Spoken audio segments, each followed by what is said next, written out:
I mean, your question was interesting about, how would one live if one thought that there were no moral facts? Um, you're living, in fact, while believing that there are no moral facts, but so you would just continue to living the way that you are. How would I change if I didn't believe there are moral facts? I would probably be more selfish. So, for example, like I donate money to charity because I believe that that's the right thing to do, but also there's some cost to me. So if I didn't believe there were moral facts, I suppose I would not think that I morally ought to donate to charity. So then I would think, might as well just spend the money on myself. Now, I wouldn't go around, just attacking people and stealing their stuff all the time, because that's just sort of like not my personality. I wouldn't enjoy doing that.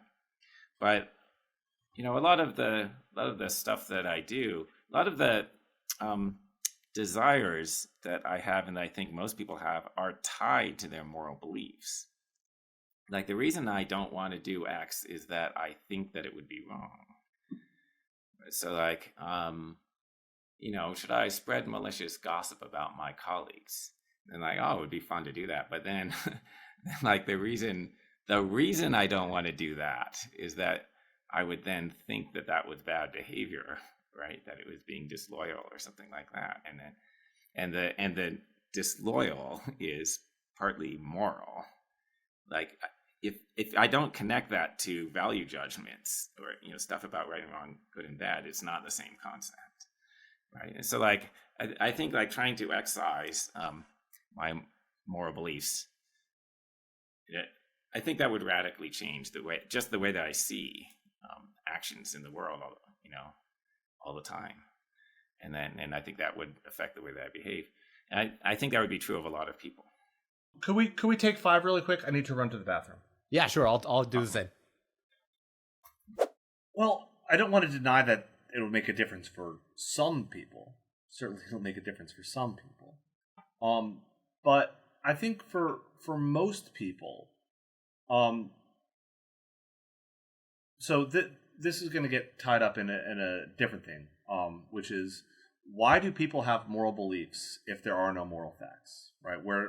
How do we go so wrong? Right? Where does the mistake come from? And the answer that most error theorists tell, and I'm no exception here, is that it's a sort of projective illusion.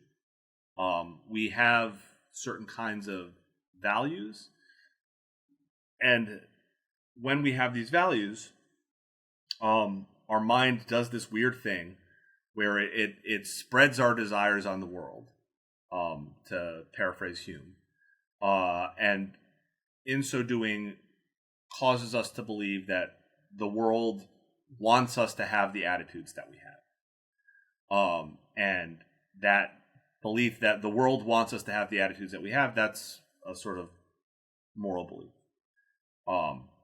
At least potentially a moral belief, right? So there are things that outrage me, and because there are things that outrage me, my mind spreads itself on the world, and I judge those things, therefore, to be outrageous, right? Morally outrageous, unjust. And then on that basis, then I form the moral belief that, there's an injustice here, something like that. Now, if you get rid of that belief, right, the belief in objective outrageousness, the belief in injustice, I'll still be outraged, right? And that outrage is an attitude that, might be very important for me, very central to my conception of myself.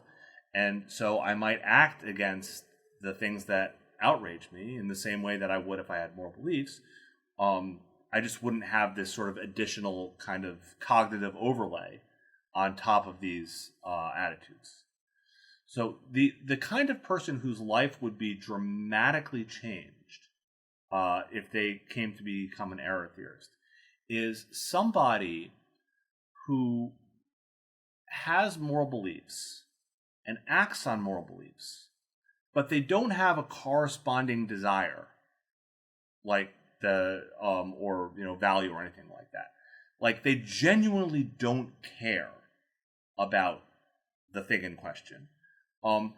They have just come to accept through philosophical argument or whatever, that this thing has the property of being to be cared about, and so they act as though they care about it because they think that that's what they have to do. In a paper I'm working on now, I call this kind of person a Kantian psychopath, right? So somebody who doesn't have any sort of like genuine fellow feeling or anything like that, but they nonetheless act out of a sense of duty.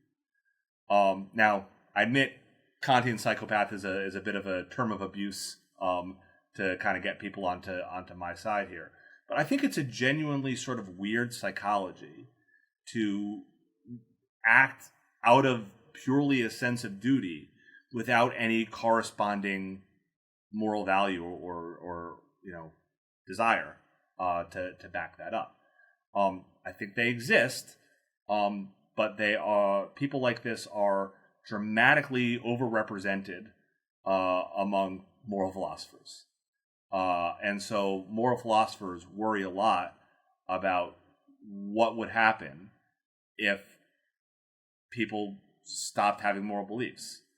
And I think very little would change, actually, for most people, because most people aren't this sort of Kantian psychopath. Okay, yeah. So, I guess, so 2 points. I mean, one is there are just certain kinds of decisions where you don't expect the person to be particularly emotional. So I'm deciding how much money to give to charity and whom to give it to. And, like I and a bunch of other people in the effective altruism movement think, well, I should give it to the most effective charity. And that's just sort of like this intellectual judgment. It's not emotional. And there could be like a charity that's more emotionally appealing to me. But I think, no, I should give it to the one that's most cost effective. And so that's what I do for that reason, right? And so, like, it's not that I'm a Kantian psychopath. Like, no, like I have emotions, but they don't necessarily match my judgments. So, and then the other thing I want to say is, no, it's not that there are all these people who don't have emotions about about the things that they say are morally right or wrong. It's that their emotions are tied up with their value judgments. Like, you have an emotion because you have moral values, which you think are, real. And just thinking that they're not real would change the way that you feel about things as well. Like, so like I'm indignant when somebody does something because I thought that it was unjust.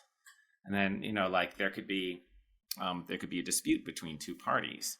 This could be two people who I'm not particularly connected to, so there's no reason for me to be personally invested. But, how I'm going to feel about the two parties is going to be influenced by who I thought was in the right. And then if I come to think, actually, there's no fact about who's in the right, so then these are just two different perspectives, then, maybe I'll just feel very differently. Like, I won't feel indignant on behalf of one party. I'll just be like, yeah, it's just like a conflict, right? And then I wouldn't be motivated to step in to do anything, right? It's just two people with conflicting desires. Nothing you can do about that, right? You see what I mean? Like, and I feel like that's a very common psychology. Just to have your value beliefs just very strongly tied up with your emotions about things. I think that's normal. Well, the value beliefs are tied up with the emotions, but the psychological evidence has the causation running primarily in one direction, right? Sort of the social intuitionist model that John Haidt put forward, before he was running Heterodox Academy and the other stuff that he's doing, like the sort of psychological work that kind of made his name as an academic, is saying that really it's the emotions that drive the moral judgments instead of the other way around. For every group of people studied, except for moral philosophers. So moral philosophers are pretty weird in that sort of way. And if you ask about like if somebody were to lose their moral beliefs and how they would engage with the world, I mean, hi, all right, basically unchanged, right? I'm just that one famous line from Mackey saying that someone could be a moralist and a quite conventional moralist. They just realize that their their values are merely attitudes or policies with regard to conduct that they happen to accept. And that's how it is for me.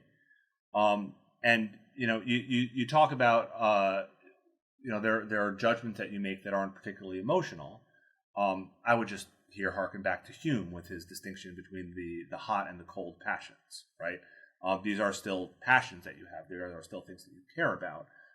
It's just they're passions that you've had for so long and they're so comfortable with it. They don't excite you in the same sort of way, but they still provide you with reasons because they are quite close to your conception of yourself. I would say.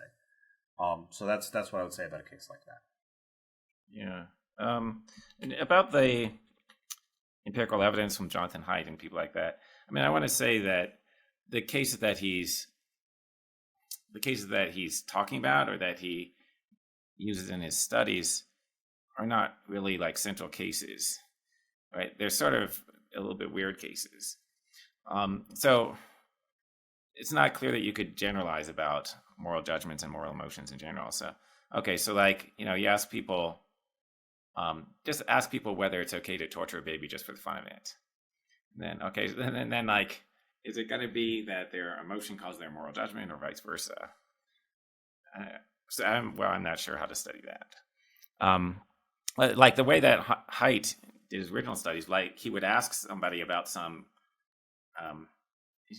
case that's kind of weird, and then he would ask them why they made the judgment they do. It's a case that would bring forth negative emotions.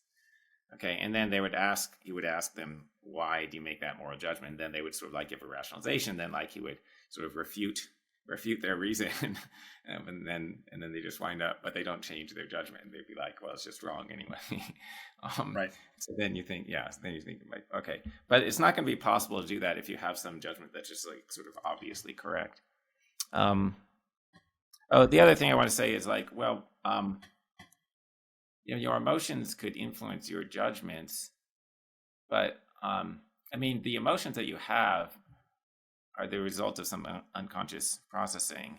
And so there's like, plausibly, there's a cognitive process that leads into the emotions, even if you don't have control over it and you're not explicitly aware of it. And also it's plausible that undermining the judgment could still undermine the emotion. Right? So like, okay, you have an emotional reaction, then that causes you to make a judgment. This doesn't have to be a moral judgment, right? There's a case in which you have an emotional reaction that causes you to make a judgment, and then suppose that you just acquire a very good reason to think that the judgment that you made was false. So then that could make you think that there's something defective about your emotional reaction as well, right? Okay, so like you got mad at someone, and then you came to the conclusion that they were being rude. And then somehow somebody convinces you that, oh, actually, that's not rude at all. And then you would start to think, okay, so then I shouldn't have been mad at them. And then you start to think, okay, so then maybe I should not act in accordance with the anger that I felt. You see what I mean? So like, this is how changing your beliefs about values would often change your behavior. Right. Oh, okay. And then another comment that I wanted to make was sort of about the cold passions. It's like, well, are we making the theory unfalsifiable now? So, okay, so like I'm giving to charity and I'm giving to the most effective charity, and it doesn't appear to me that my behavior is explained by my desires and emotions as much as by my judgments. And that could be because there are other charitable causes that appeal more in a sort of like obvious way to my emotions, right? Like, I don't know, helping a group that I sympathize with, but it not helping them as much as I could help another group. Okay. And you say, yeah, but you really do still have a desire. It's just that it's a cold desire. And then I think, okay, well, now this is starting to look like an unfalsifiable theory. It's like, how do I show that that's not the case? Right. Yeah, I mean, so when it comes to the effective altruist case, like my understanding of what's going on in a situation like that is that there's sort of two things going on here. One is just you got a general sort of concern for the lives of others, right? children dying at a young age of malaria in sub-Saharan Africa is bad, right? Not meaning that as an objective moral claim, but just something that, if you think about that, it seems awful. And once you've got that, then, there's a further thing. Well, then what should I do in order to stop that, right? And so you can have a rational process, right, for thinking about, well, then I really ought to donate X amount to GiveWell, or a GiveWell approved charity, to get bed nets or whatever. But that sort of rational process is, of course, driven by the initial emotional reaction. When you think about the young child dying of malaria, about how awful that seems, and it does seem awful. And then that's really all you need to get off and running. Right, but I mean, like, why am I choosing the most cost-effective one rather than the one that most appeals to my emotions? So, like, there could be a case where, okay, so, you get this appeal that there's this person who's in need, and then it's very emotionally, whatever, effective. And by the way, some charities do this, like, whatever, they send you a picture or a cute kid or something, okay. But then, and then some people would just give to the thing that most emotionally appeals. But then there are these other people who are like, yeah, but, I looked at the numbers, right? And here's this cause that is less emotionally appealing, but it turns out that we could be more effective, right? And by the way, like, the numbers, like, you could have, people are sort of like not sensitive. We're not emotionally sensitive to numbers, right? So, like, you hear, this is a good example, the blogger Matthew Adelstein, he has like this blog post about how you should donate to shrimp welfare, right? Because there's like such a large number of shrimp that are maybe suffering, right, when people harvest them. So, like, you should donate to that. And, like, it's really hard to empathize with a shrimp. But, like, there's this argument that actually this is the way of doing the most good. And, like, okay, help a million shrimp or help one child. And, like, man, the child appeals more, right, to your feelings and your desires. But maybe there's an argument that actually the shrimp are more important.